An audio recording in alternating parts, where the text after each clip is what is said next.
Hello, in this video, I'm going to be talking about messages that you may have heard about living your best life, living life to the fullest, or this is an opportunity to do something new. There's some downsides to that.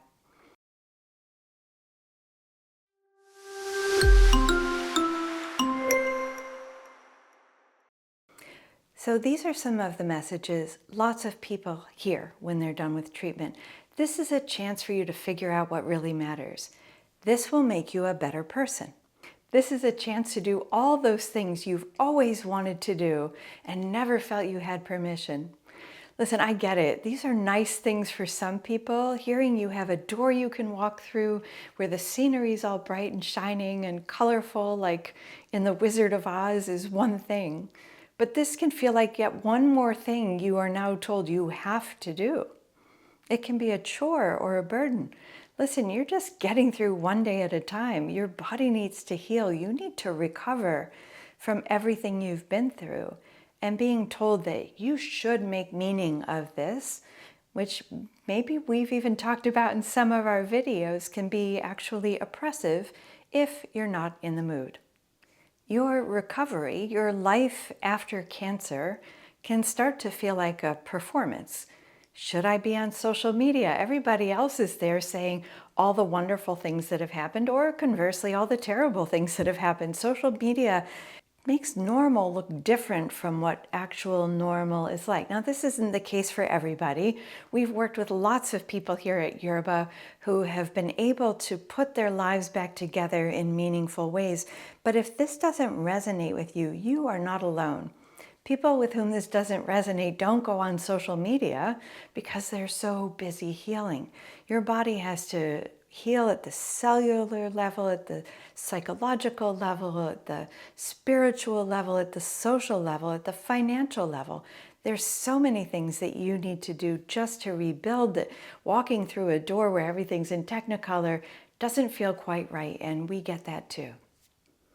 You don't have to make your life more meaningful than before. Your life already had meaning. You were already super busy. You didn't have time to have breast cancer and to go through all the treatments that you've been through. Your life already had meaning. That's why you're fighting for everything.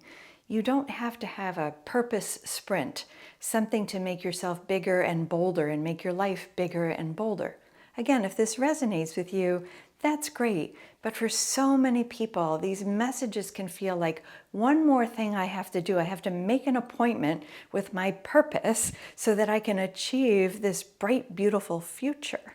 Now, I have had lots of people tell me that cancer helped them realize what was important, and they actually simplified their lives.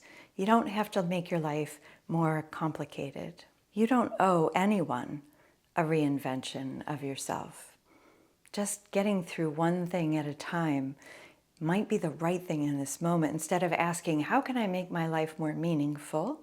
You might want to ask, what's one thing I can do to nurture myself and the people around me today? What's one small thing I can do to take care of my body?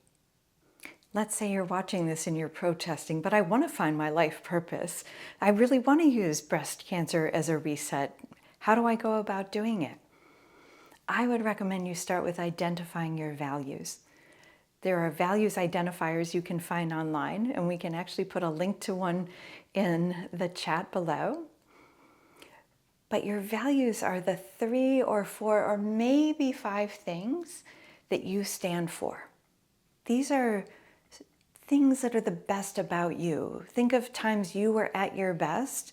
What does that say about what you value? These are not aspirational. Your values aren't, I should be more such and such. I should pursue such and such.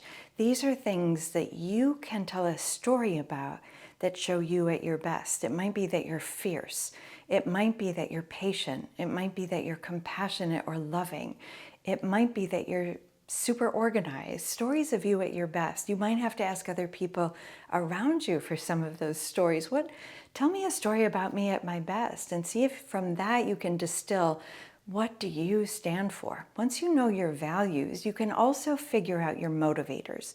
Your motivators are those things that compel you to action. That might be your family. That might be financial security. That might be fun. That might be humor or spirituality. Knowing your values and your motivators is really important in deciding what is your purpose. Then when you come up with your purpose, a couple things to note. One is your purpose is going to change. So you may just want to come up for, what's my purpose this month? Or what's my purpose for this calendar year? Or what's my purpose at work versus my purpose at home? When your purpose statement, it's a one sentence statement about what's important to you. So for example, I help this type of people achieve this type of outcome by using my, and put your strengths in there. So my purpose statement is I help people grow in energizing and purposeful ways. That's my purpose statement. It's how I parent, it's how I partner, it's how I serve others. Your purpose statement will be unique to you. You'll want to revisit your purpose statement maybe once a season or once a year at the very minimum. Your purpose can change, and it doesn't have to be something grand. Your purpose might be, my purpose is to heal from all the treatments that I had so that I can live my best life, be the kind of mom, friend, coworker I want to be. Does that make sense? I'm hoping it does. I would love you to drop a comment or a question below. You know, how's this resonating with you? And again, you do not have to come up with a new purpose. Just getting through today might be your purpose. My purpose this morning is to get through this day. That's perfect. Thank you so much for watching, and we'll see you next time.